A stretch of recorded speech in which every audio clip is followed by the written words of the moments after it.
بہرحال جب حضرت موسیٰ کو اب اللہ تعالیٰ نے طلب کیا 40 دن کے لیے کوہ طور پر، اس کو ہم چلا بھی کہہ سکتے ہیں، 40 روز کی اللہ تعالیٰ نے ان سے ریاضت کروائی، مشقت، روزہ اور یہ کہ عبادت اور ذکر الہی، اس کے بعد انہیں اللہ نے تورات عطا فرما دی۔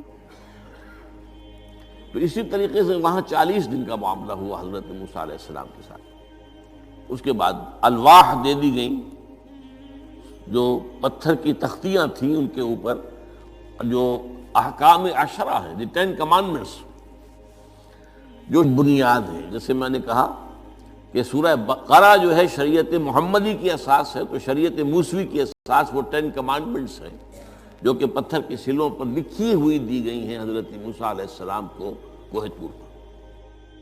اب پیچھے کیا ہوا؟ حضرت موسیٰ کی اس غیر حاضری میں سامری کو موقع مل گیا، اس نے گمراہ کرنے کے لیے ایک شعبدہ دکھایا، اور وہ شعبدہ کیا تھا؟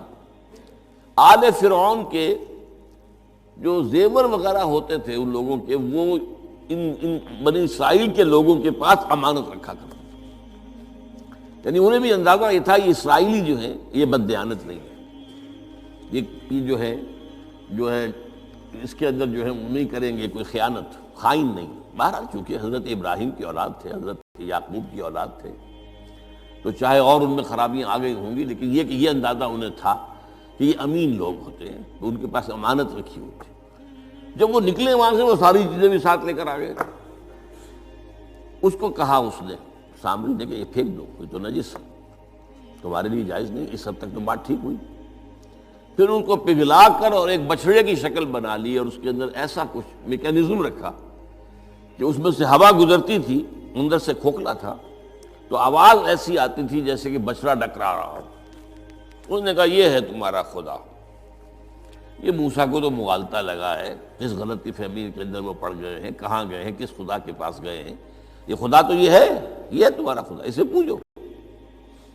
بہرحال وہاں کچھ لوگ جو ہے، کافی بڑی تعداد میں لوگوں نے پرستی شروع کر دی۔ اب جب اللہ نے بتایا اے موسیٰ تمہاری قوم پیچھے فتنے میں پڑ چکی ہے، اور اس کی بھی ایک عجیب بات ہے، اس بتائی دوں آپ کو، کہ حضرت موسیٰ کے لیے جو اللہ نے وقت معین کیا تھا کوہ طور پر آنے کا، آپ اس وقت مقرر سے پہلے پہنچ گئے۔ شوق، اللہ نے ایکسپلینیشن کال کی، یہ سورہ طٰہٰ میں موجود ہے۔ ما اعجلک عن قومک یا موسیٰ، موسیٰ یہ تم اپنی قوم کو چھوڑ کر جلدی کیوں آ گئے؟ ابھی تو وہ وقت معین نہیں آیا، کیوں آ گئے؟ اب حضرت موسیٰ تعجب سے کہتے ہیں کہ مجھے تو شاباش ملنی چاہیے تھی کہ تو میرا شوق دیکھ، میرا اشتیاق دیکھ، اور الٹی جو ہے ایکسپلینیشن کال کرنی پڑ رہی ہے۔ قال عجلت الیک ربی لترضی، پروردگار میں تو جلدی کر کے آیا اس لیے تو راضی ہو جائے کہ تیرے طلب کرنے پر میں وقت معین سے بھی پہلے پہنچ گیا ہوں۔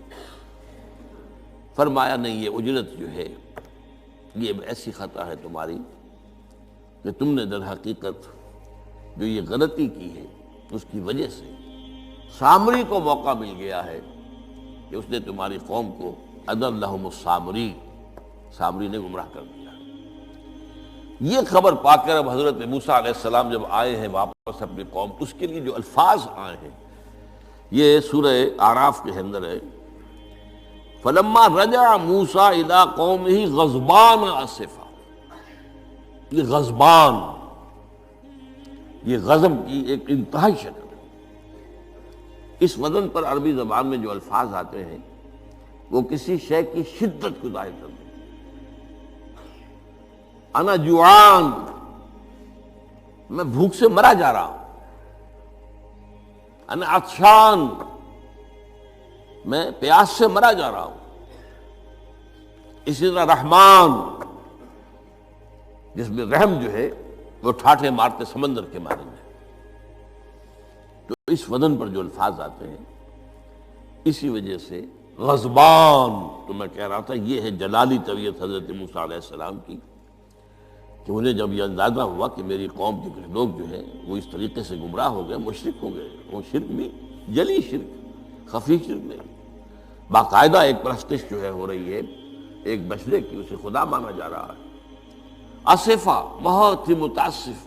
اب یہ دو الفاظ آ گئے، غضبان اسفا، ایک جانب غضبناک اور دوسری طرف انتہائی افسوس اور رنج کی کیفیت۔ چنانچہ وہاں آ کر جو الفاظ قرآن مجید میں آئے ہیں اسی جلالی طبیعت کا مظہر، وَأَلْقَى الْأَلْوَاحَ، وہ جو لے کر آئے تھے تختیاں وہ تو آپ نے ڈال دی۔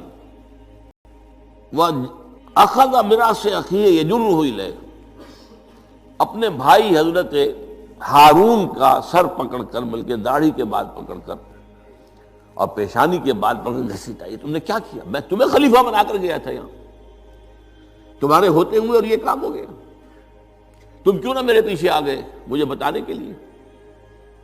بہرحال چونکہ خلیفہ بنا کر گئے تھے، انہیں رہنا تو وہاں تھا، لیکن انہوں نے کہا کہ مجھے اندیشہ یہ ہوا کہ آپ یہ کہیں گے کہ تم نے بنی اسرائیل میں تفرقہ پیدا کر دیا، اس لیے میں نے برداشت کیا، کیا کرنا، روکتا رہا میں، لیکن یہ کہ میں نے ان کے درمیان جو ہے کوئی بہت بڑا قدم نہیں اٹھایا۔ لیکن بہرحال اس کے بعد جو قدم اٹھایا گیا وہاں پر وہ فیصلہ کیا گیا کہ 12 قبیلوں میں سے ہر قبیلے کے جتنے لوگوں نے یہ شرک کیا ہے اسی قبیلے کے لوگ جو توحید پر قائم رہے ہیں وہ اپنے بھائیوں کو قتل کریں اور ذبح کریں۔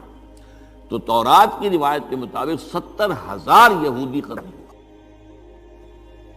اور یہیں سے قتل مرتد کی سزا اسلام میں یہ قتل ہے۔ یہ سب بات لوگ کہتے ہیں جو منکرین حدیث ہیں آج کل اور روشن خیال ہیں، اور جو اپنی روشن خیالی کا جو سند لینا چاہتے ہیں مغرب سے، تو مغرب کا تصور تو یہ ہے کہ یہ انسانی حقوق میں سے ہے، ایک مسلمان ہے اسے اگر عیسائیت پسند آ گئی عیسائی ہو جائے، اس کا حق ہے، تو کوئی مجرم تو نہیں۔